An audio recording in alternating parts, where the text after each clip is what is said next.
मी अमरसिंह धनंजयराव देशमुख, प्रभाग क्रमांक 12 मधून भारतीय जनता पार्टीच्या कमळ या चिन्हावरून माझी अधिकृत उमेदवारी आहे. माझ्या घराण्याचा मागचा इतिहास,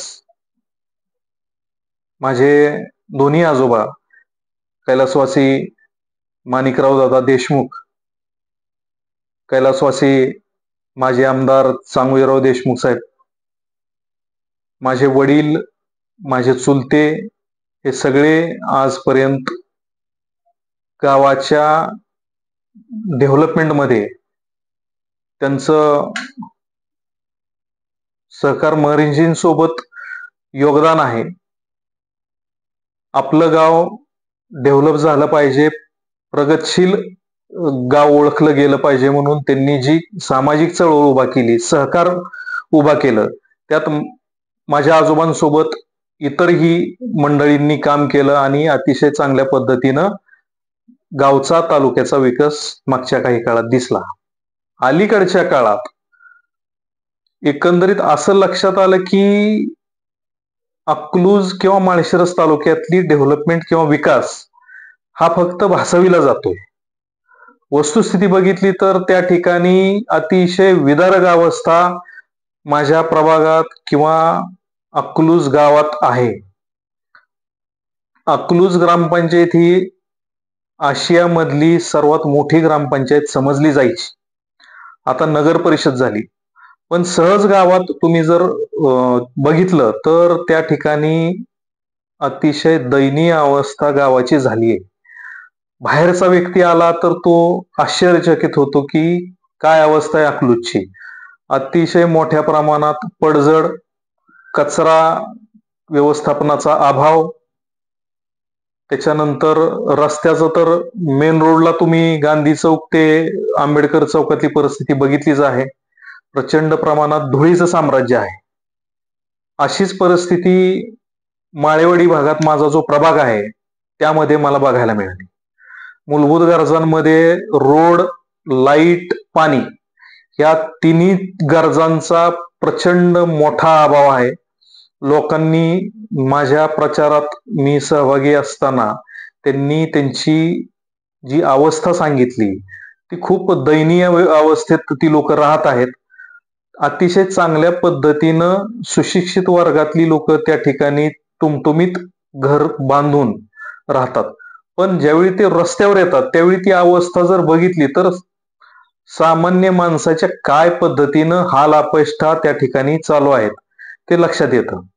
पावसाळ्यात पूर्ण 4 महिने या ठिकाणी माणसाला खूप प्रचंड मोठ्या प्रमाणात त्रास सोसावा लागला. लाईटचे इश्यू आहेत, पाण्याचं प्रचंड मोठ्या प्रमाणात अडचणी आहेत. आता हे सगळं असताना मी ज्यावेळी त्यांना विचारलं की तुम्ही हे बोलला का नाही, तर एक एक भीती या सर्व लोकांच्या, फक्त माझ्या प्रभागापुरतं नाही तर अकलूजमध्ये ह्या गोष्टी बोलणं किंवा ते आपल्या मुद्दा सांगणं, त्याबद्दल तक्रारी सांगणं म्हणजे आपल्यावर खूप मोठं काही संकट ओढवून येऊ शकतं, ही अशी परिस्थिती लोकांकडून मला बघायला मिळाली, ऐकायला मिळाली. त्यांचं म्हणणं आहे की आम्ही या गोष्टी बोलू शकत नाही. अगदी प्रचाराचा मुद्दा जरी म्हणलं तर आमच्या सोबत लोकांनी उघड फिरणं टाळलं. साहजिक आहे, निवडणूक आहे, 8-10 दिवसाचा हा वेळ असतो. या 8-10 दिवसात त्यांनी आमच्या सोबत यायचंच ठरवलं तर त्यांना परत 5 वर्ष त्यांच्या समस्या, त्यांच्या अडचणींना कशा पद्धतीनं दाबलं जातं, त्यांना दबाव आणला जातो, त्यांना अडचणी निर्माण केल्या जाते, हे वेगळं सांगायचं काही कारण नाही असं मला वाटतं.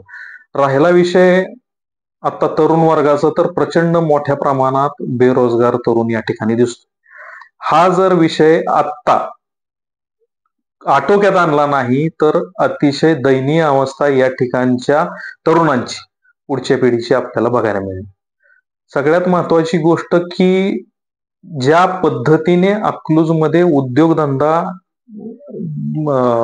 डेव्हलप व्हायला पाहिजे होता, उद्योगधंद्यात वाढ व्हायला पाहिजे होती, वाढ का झाली नाही हा पण प्रश्न जनतेच्या मनात मांडण्यापेक्षा प्रत्येकालाच त्याचं कारण माहित आहे की इथं एक सिस्टीम काम करते, त्या सिस्टीमच्या बाहेर कोणी जायचं नाही या पद्धतीचं इथलं मेकॅनिझम आहे.